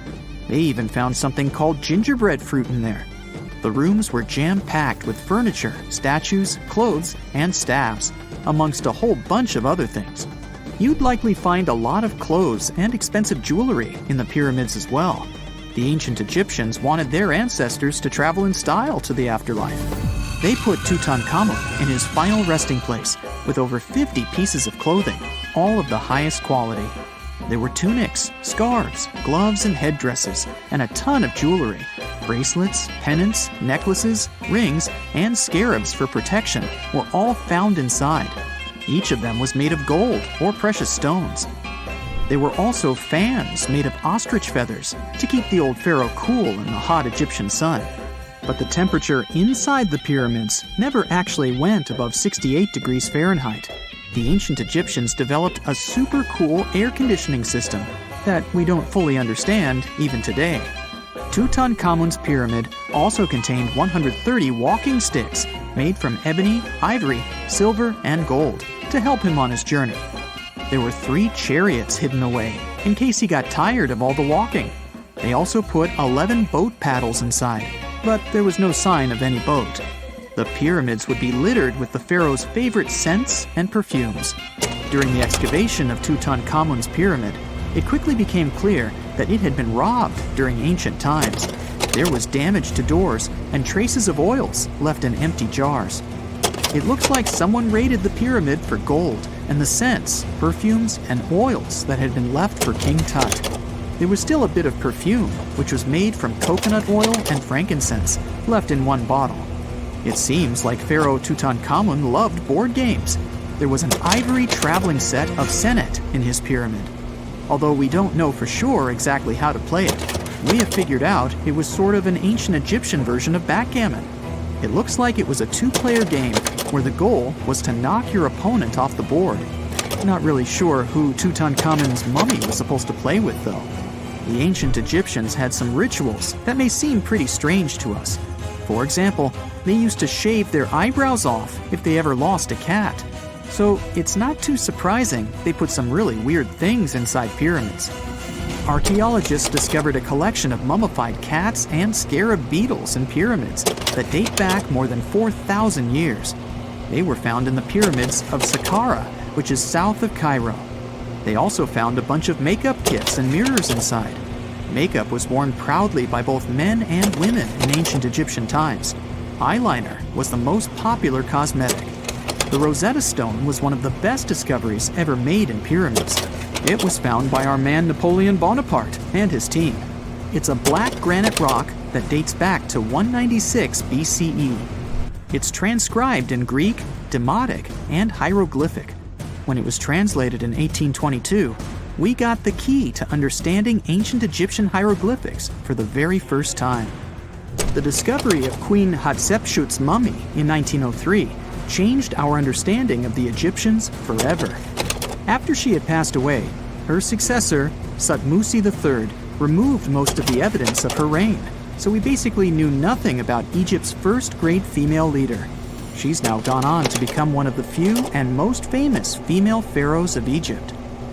Pharaoh Khufu even had a fully fledged boat in his pyramid. Archaeologists uncovered more than 1,200 pieces of a giant boat near the Great Pyramid at Giza. They reassembled the boat, and it's a whopping 144 feet long. It's most likely a solar boat, which was designed to carry the resurrected king with the deity Ra. Fun fact, the Pyramid of Giza is the last remaining of the 7 wonders of the ancient world. The other 6 are the Hanging Gardens, the Colossus, the Temple of Artemis, the Mausoleum, the Lighthouse, and the Statue of Zeus. This pyramid was also the world's tallest man-made structure for 3,800 years, and it's the biggest pyramid in Egypt. It took a staggering 2.3 million blocks of limestone, and some weighed as much as 80 tons. It took an incredible 100,000 laborers and a whopping 23 years to build. Its original height was a mega 480 feet. In 2017, archaeologists discovered something weird about Egypt's Great Pyramid. There's a hidden void that's at least 100 feet long, and no one really knows why it's there or what's actually inside it. The weird void is the first inner structure discovered within the 4,500-year-old pyramid since the 1800s. Scientists used cosmic rays to detect the massive hole, but are still no closer today to finding out what's inside. The ancient Egyptians took a lot of care building the pyramids, and everything was strategically placed and structurally sound, so it's super unlikely that this hole is due to blocks falling over time. Loads of pyramids also contain small model figurines called ushabti. These represented attendants. They believed they would come to life to serve the pharaohs in the afterlife. But it's amazing that all this stuff actually fit inside. There isn't actually a huge amount of space inside the structures. It's mostly just rock. The story goes that 2 Mayan twin boys loved to play ball. Sure, they were really good at it, but they also made a lot of noise when playing. The lords of the underworld soon became bothered by the sound and summoned the 2 boys to the underworld, a place the Mayans called Xibalba. As soon as the boys reached their gloomy destination, the lords of the underworld began putting them through a series of tests. Soon enough, the inexperienced twin boys failed the tests and lost their lives. But this was not in vain. This sad event resulted in the appearance of a beautiful fruit tree. Soon enough, a young woman saw a beautiful fruit on this tree and reached up to pick it. Legend has it that soon after that, she gave birth to another set of twin boys named Hunahpu and Xibalbay. Just like their ancestors, these twins were great ball players, but they were equally as loud, and the lords of the underworld became annoyed again. They decided to ask this pair of twins to come to play a game in the underworld, hoping to get rid of them too. When the twins arrived, the lord sent them through a number of frightening places. The first one was the House of Gloom, which was very dark. They then passed through the House of Knives, where they had to avoid getting injured. The twins then built a fire in the House of Cold, so that they didn't freeze, and ran through the House of Jaguars, where they tricked the animals into not eating them. Finally, they entered the House of Bats, where they seemed to have lost their luck. One of the bats managed to run off with Hunahpu's head. The lords then challenged the twins to play ball with them, but the boys were clearly at a disadvantage. Xibalbay placed a turtle on Hunahpu's shoulders to make up for his lost head, and they began playing. As the lords became distracted by an animal near the court, Xibalbay stole his brother's head and placed it back in its place. Much to the annoyance of the lords, the twins were now able to tie the game. Hunahpu and Xibalbay continued to perform a series of tricks for the lords of the underworld. One of them involved Xibalbay injuring Hunahpu and then bringing him back to life. The lords were so impressed by the twins' performance that they asked them to do the same trick on them. Of course, the twins agreed, but after performing their trick on some of the lords, they refused to revive them. Seeing what had happened, the lords of the underworld admitted defeat and begged for their lives, promising not to intervene in the lives of people ever again. Hunahpu and Xibalbay were happy to have avenged their ancestors and gained the respect of the lords. Legend has it that the lords of heaven were so impressed by the twins that they took them to live in the sky by turning them into the moon and the sun. The Maya civilization was one of the most dominant indigenous societies in history, and their folklore and traditions are still discovered and studied today. They used to live in a territory called Mesoamerica. It was made up of modern-day Mexico and parts of Central America like Guatemala, Belize, Honduras, Yucatan Peninsula, and El Salvador. They lived from 1800 to 900 BCE and up to 900 to 1500 CE. Apart from their impressive legends, the Maya were very skilled inventors. They're known for their calendars, writing systems, farming methods, and sports. Their writing, for example, was found preserved on buildings and stone monuments, as well as in rare books and pottery. It's a system made out of more than 800 hieroglyphics in various combinations. Each of those signs was said to represent a syllable. Their writing system was deciphered by accident by Tatiana Proskorakov, an American woman who initially studied to be an architect. Since she didn't find a job in her field, she eventually became a Mayanist in her own right, despite not being academically trained. She was the first to notice that the Mayan upended frog glyph meant birth, and that their toothache glyph meant the date when the king ascended to the throne. It made it easier for scientists to pinpoint birthdays, as well as the names of the rulers of a specific Mayan dynasty. They also invented the concept of zero, which is seen as one of the greatest innovations in mathematics, physics, and human history altogether. Sure, even back then, people understood the idea of having nothing, but the concept of zero as a number is a relatively new invention. A fun fact about Mayans is that they really liked hats. The bigger your hat was, the more important you looked. Not only was it a sort of fashion statement, but it also made them look taller, which was a big deal for their aesthetic. The Mayans also came up with one of the most intricate and complex calendars in human history.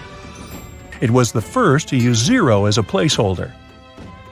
Their calendar ended on December 21st, 2012, which led some people to believe that it translated to the end of the world. Obviously, that was not the case. It just so happened that the date coincided with the end of a Mayan cycle of years. But you know, as advanced in science and astronomy as they were, they did make some mistakes. One of them was their belief that the world was flat.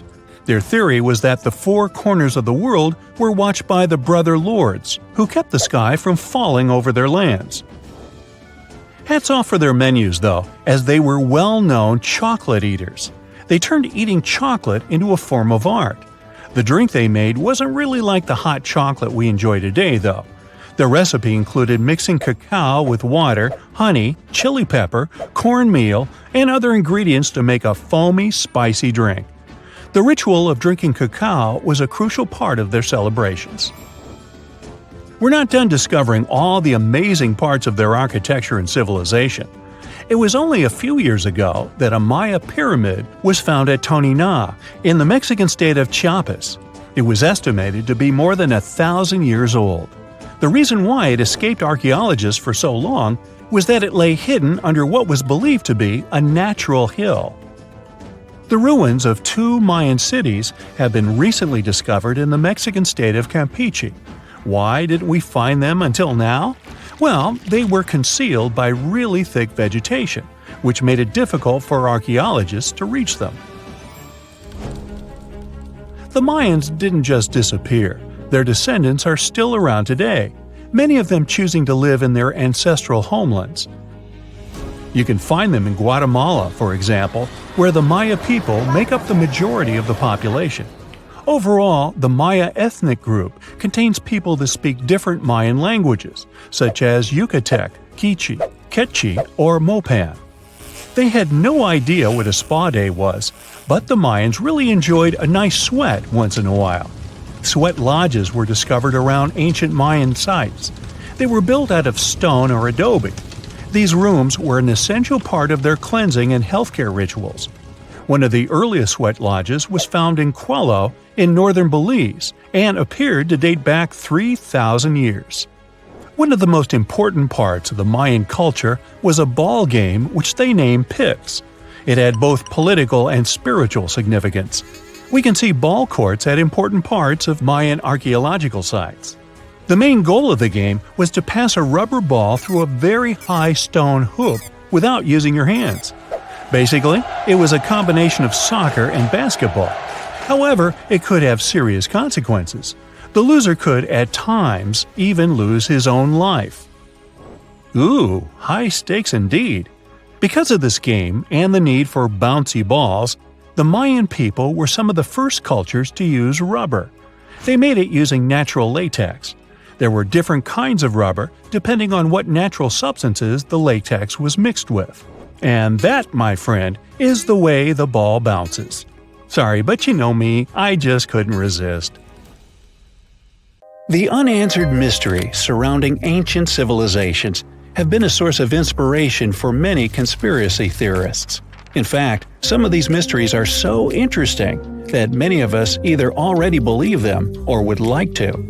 One thing is for sure though, none of those thousands of conspiracy theories have ever been, what's the word? Oh yeah, classified. Or have they? We're all aware that the CIA has done some questionable things throughout history for the sake of national security, but you wouldn't expect a book to be both a national and international threat. The CIA recently declassified parts of a book that talks about lost ancient civilizations and the catastrophic events that made them vanish thousands of years ago. This mysterious book was written in 1963 by a guy named Chan Thomas, and it was going to be published by Emerson House in 1965 until the CIA got involved. For some mysterious reason, they classified the book, and it was never released to the public until recently. But here's where it gets interesting. The book was declassified in 2013 due to the Freedom of Information Act, but it wasn't released to the public until 2016. And what was released truly raises a few questions. The original version of this document was 284 pages long, but the PDF essay that was released was heavily censored, with just 57 pages, which makes it 1/5 of the whole document. The pages were edited before they were released to the public in such a way that you wouldn't even notice that the other pages were missing. Now, no one really knows why this book was classified in the first place, but it has some interesting content from what I've gathered. The author of the book had quite the imagination and a huge love for ancient civilizations. And even though what he had to say is very thought-provoking, some of it is just bizarre. He believes that our planet is locked into a never-ending cycle of pole shifts and Earth crust displacements that are responsible for the mass extinctions of many civilizations which existed more than 6,000 years ago, even before the Sumerians.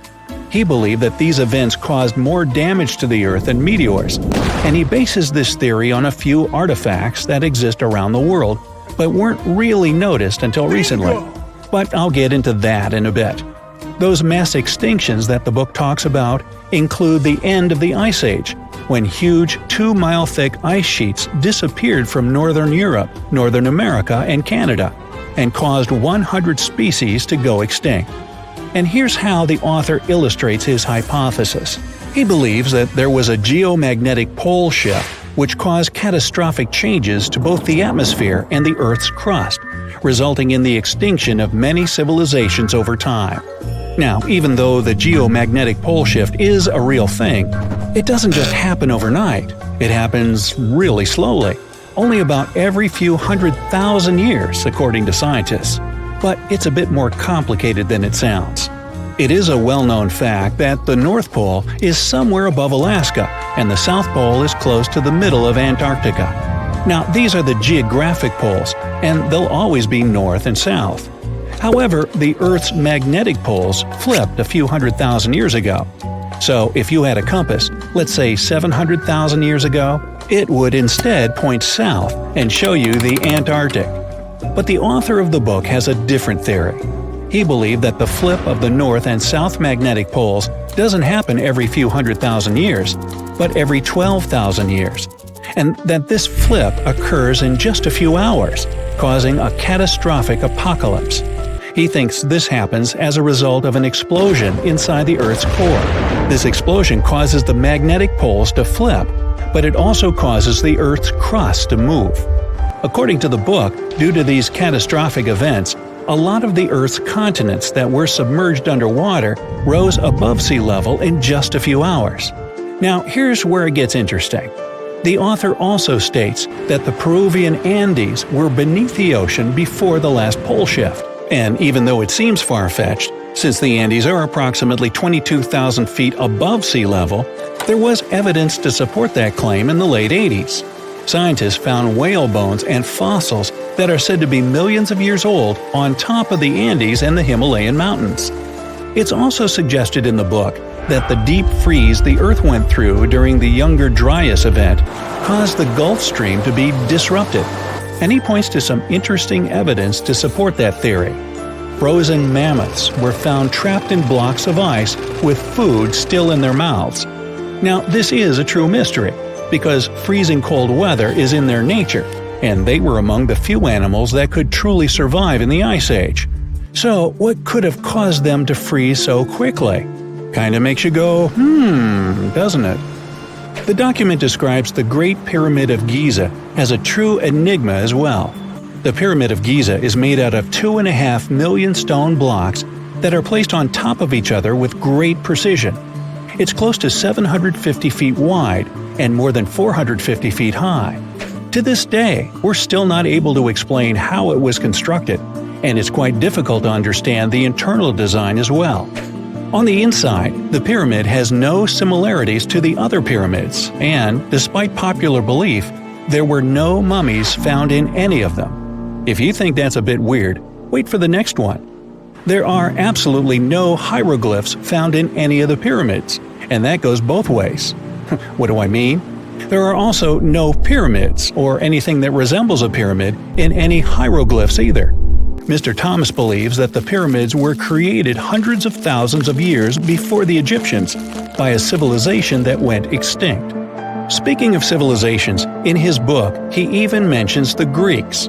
He claims that in Greece, there was another ancient race of people that went extinct as well. He claims they were extremely tall with blue eyes and blonde hair, and had access to advanced technology that the Greeks couldn't have known about in their prime. Now, before we drift too far away from the stone blocks, let's talk about another mystery, the temple in Baalbek, Lebanon, and its ginormous foundation blocks. Those stones, which make up the Heliopolis, were also used for the temple in Rome. The foundations of the temples are made of 900-ton trilithon stones, and according to the author, this is proof that there must have been a lost ancient civilization with advanced technology. Now, most archaeologists claim that those stones were made by the Romans. However, there's no evidence to support that. The Romans didn't have the technological equipment to make the stones or lift them. So, you might think, what if they just made them in that place right then and there?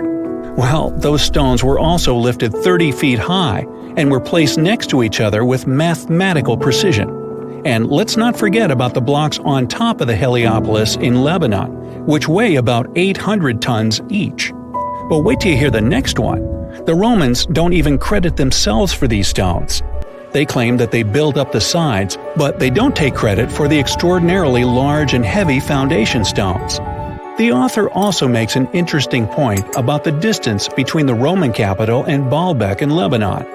Why would the Romans build the world's largest monolithic stones in such a remote area, and so far away from their capital, and never take credit for it?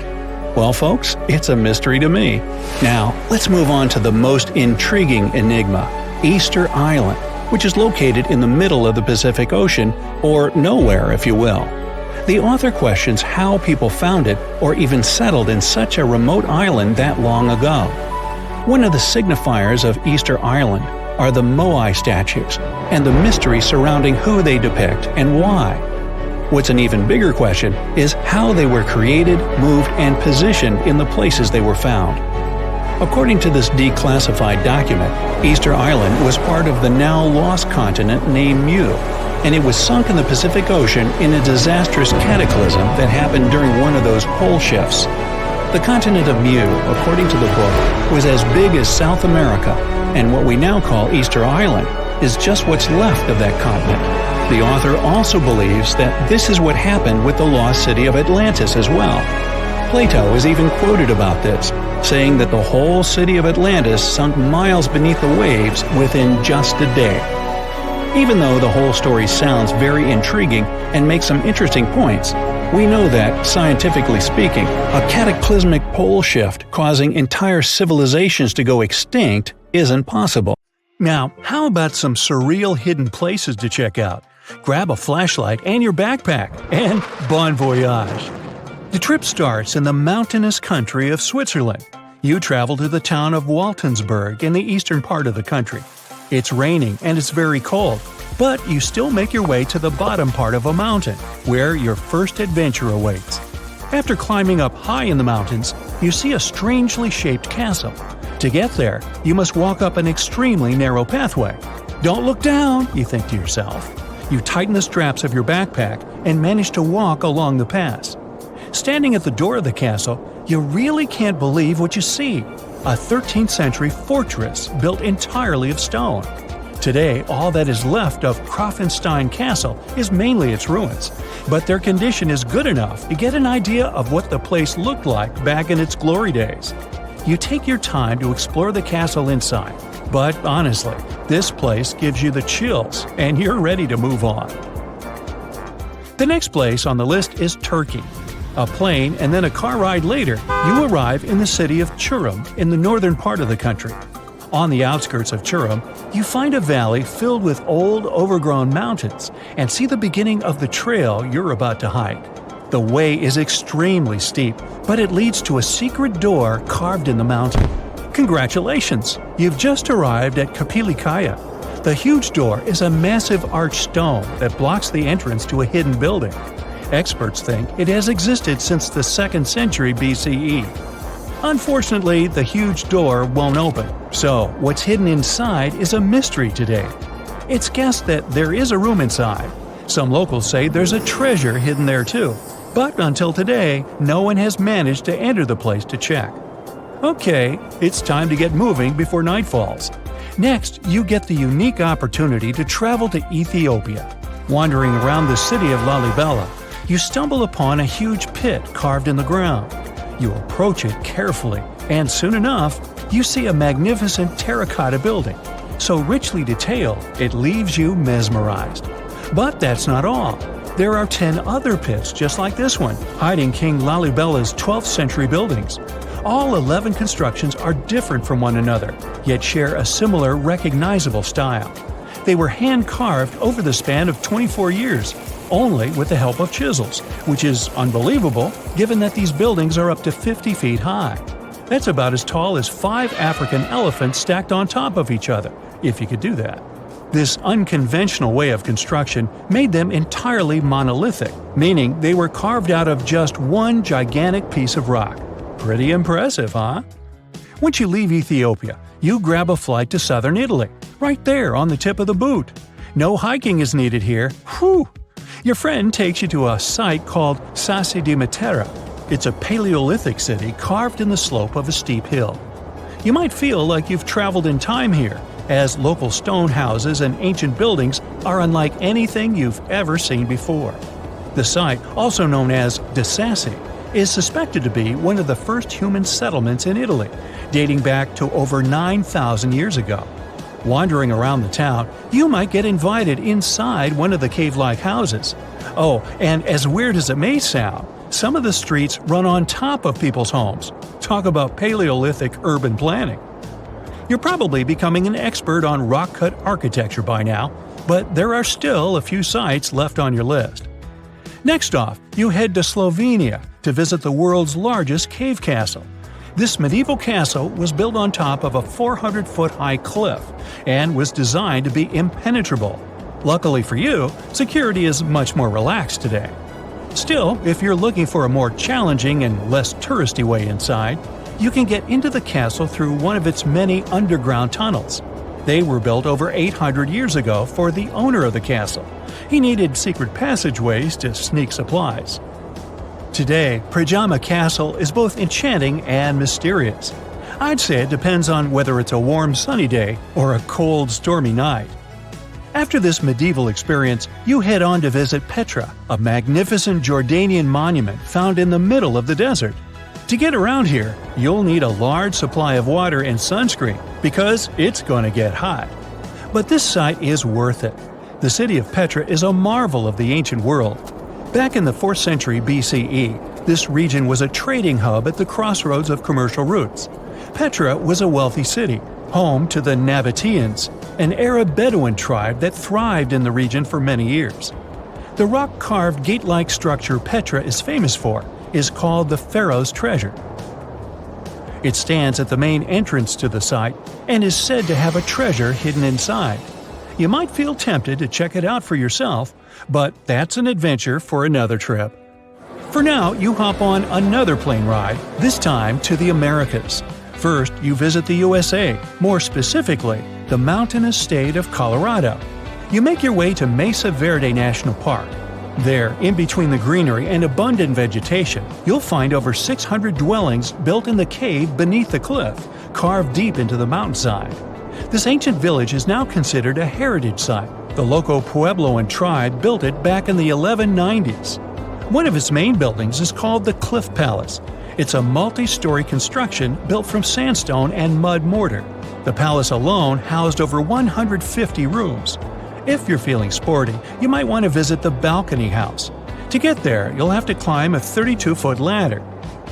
You'll get to see a mid-sized village of 38 rooms, including 2 kivas. Those are traditional chambers that were built by the Puebloans for ceremonial purposes. Still, in the U.S., you make your way to the hills of South Dakota. You're there to visit one of the world's most impressive human-made sculptures on Mount Rushmore. What's so mysterious about this place, you might ask? Well, during Mount Rushmore's construction, a 70-foot-long secret tunnel was built behind the head of Abraham Lincoln. The tunnel was supposed to hold all the documents and artifacts important to the United States history. After the designers thought it through, they decided it was better to hide them in a safe box in the floor of the tunnel. The box holds the history of how Mount Rushmore came to be carved, as well as a brief history of the U.S. and the 4 presidents depicted on the mountain. Amazing, right? Now, you're headed down to Machu Picchu, a South American site hidden between the Peruvian mountains. Machu Picchu itself is already a mystery. Researchers still don't know why or even how the ancient Incan civilization managed to engineer the stone-built citadel all the way back in 1450 CE. To get there, you must endure a 3-day hike, reaching the impressive altitude of 8,000 feet above sea level. Or you can get a train, but that's no fun, right? You're here to check on a relatively new discovery. Back in 2010, French engineer David Crespi was taking measurements of the Inca ruins when he noticed a door he had never seen before. It was sealed off by stones. He went back to the site a few months later with an electromagnetic scanner. The scanner, which could detect objects behind walls, showed there were copious quantities of metals behind that sealed door. The researcher contacted the Peruvian authorities requesting to remove the rocks, but they didn't authorize it. As of today, the door is still locked. Whew, this trip was long, wasn't it? Make sure to get some rest, Indiana Jones.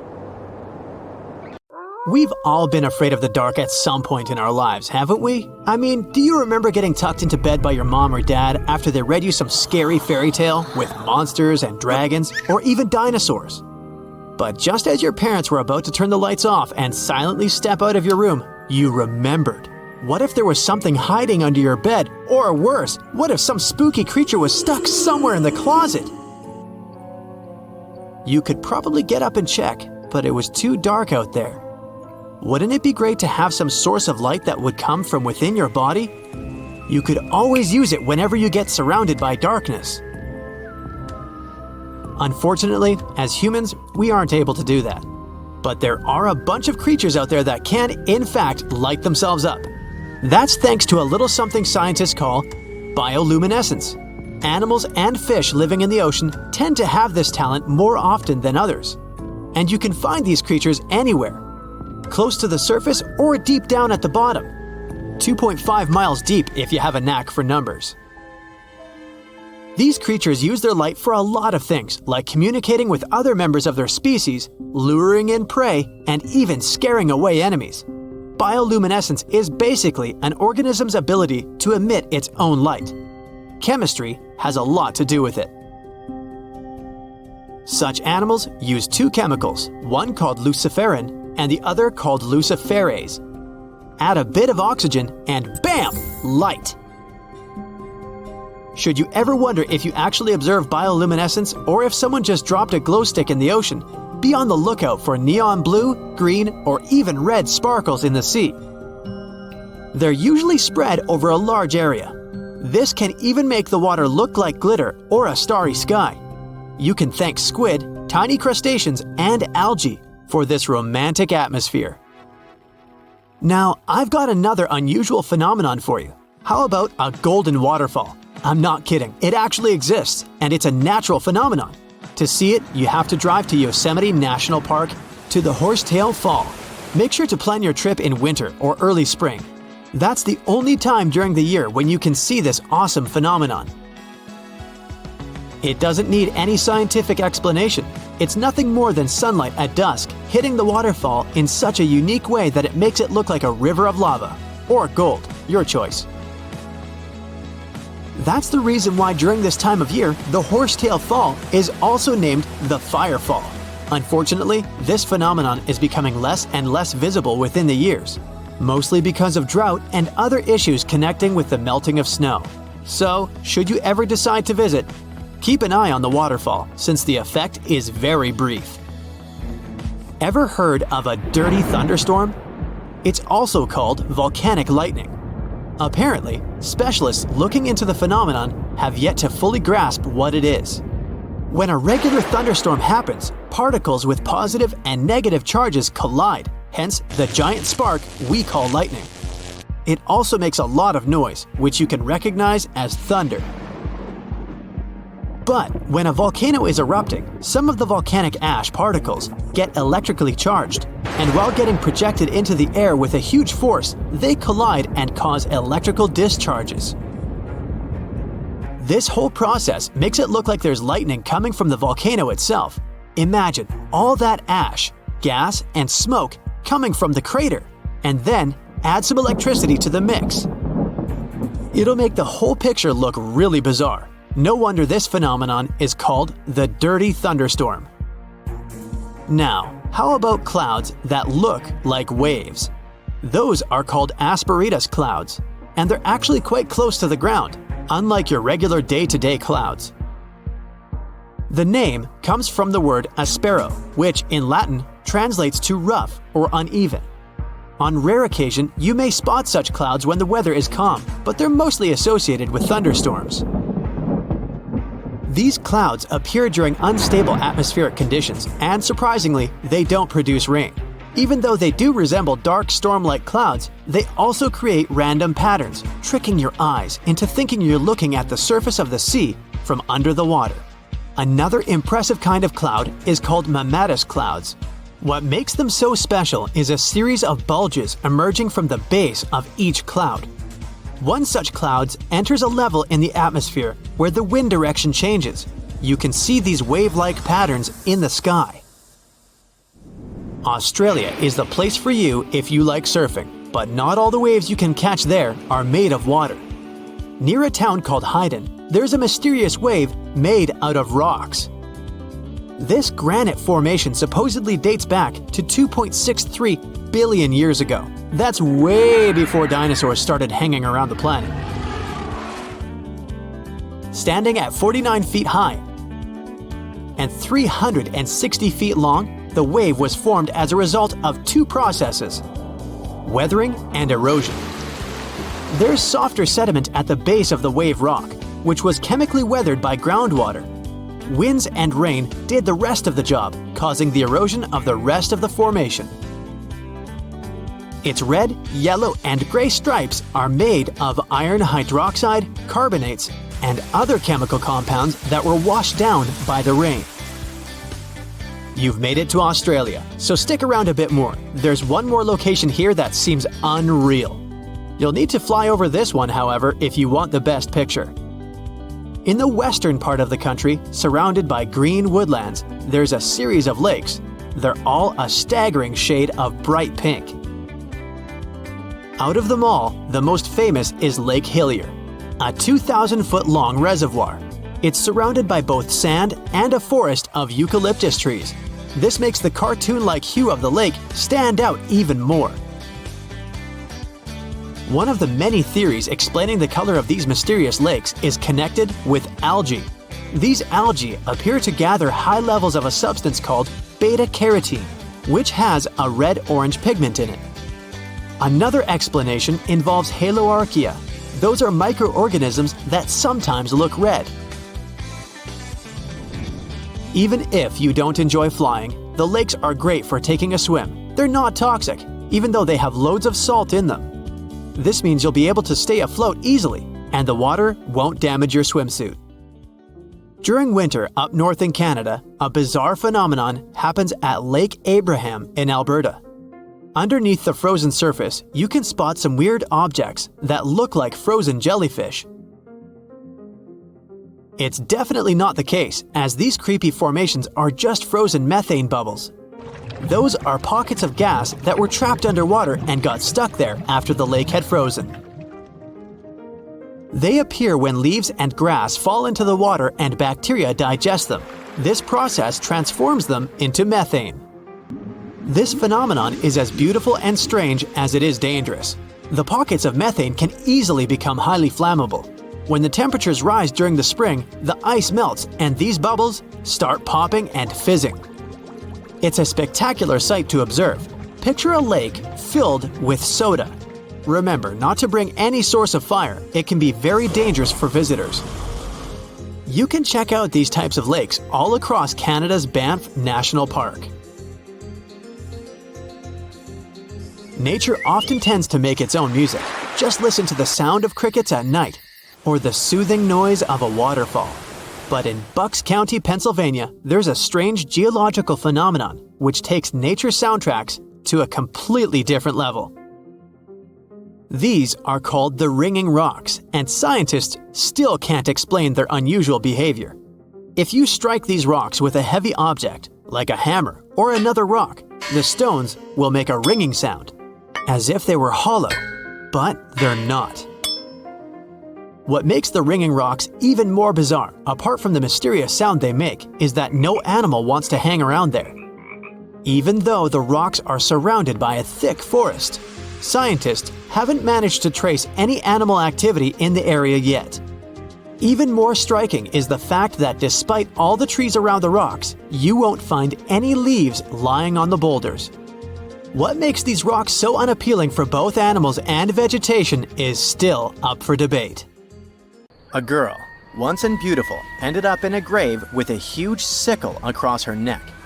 There were no signs of violence, no indications of any actual crime. Yet, someone was clearly terrified when they forced her into that grave.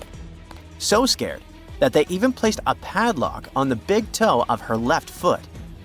They wanted her to stay in the tomb once and for all, fearing she might rise and take revenge on them. So, a whole community turned against a young lady who wasn't even over 20 years old, deeming her to be of ultimate danger. Do you see what I'm driving at? Let's test your historical knowledge. Who has been feared throughout human history to such an extent that commoners couldn't shake off that lingering sense of dread, even after their passing? If you say witches, warlocks, and vampires, you'd be completely correct. Just a little hint here. If you can't overpower someone physically, you can do it supernaturally. Well, that's at least what people used to think back in the 17th century. Not only was there a sickle and a padlock, but there were also signs of an attempt to twist the girl's corpse in the grave and turn it face down. This attempt had failed, leaving her spine buckled and twisted. By the way, the padlock wasn't necessarily meant to lock a vampire. It was more likely a talisman against evil spirits. That's a peculiar and, let's face it, very cruel way to bury someone. Yet it was a common practice for creating anti-vampire burial sites. The methods for preventing vampires from rising were quite elaborate.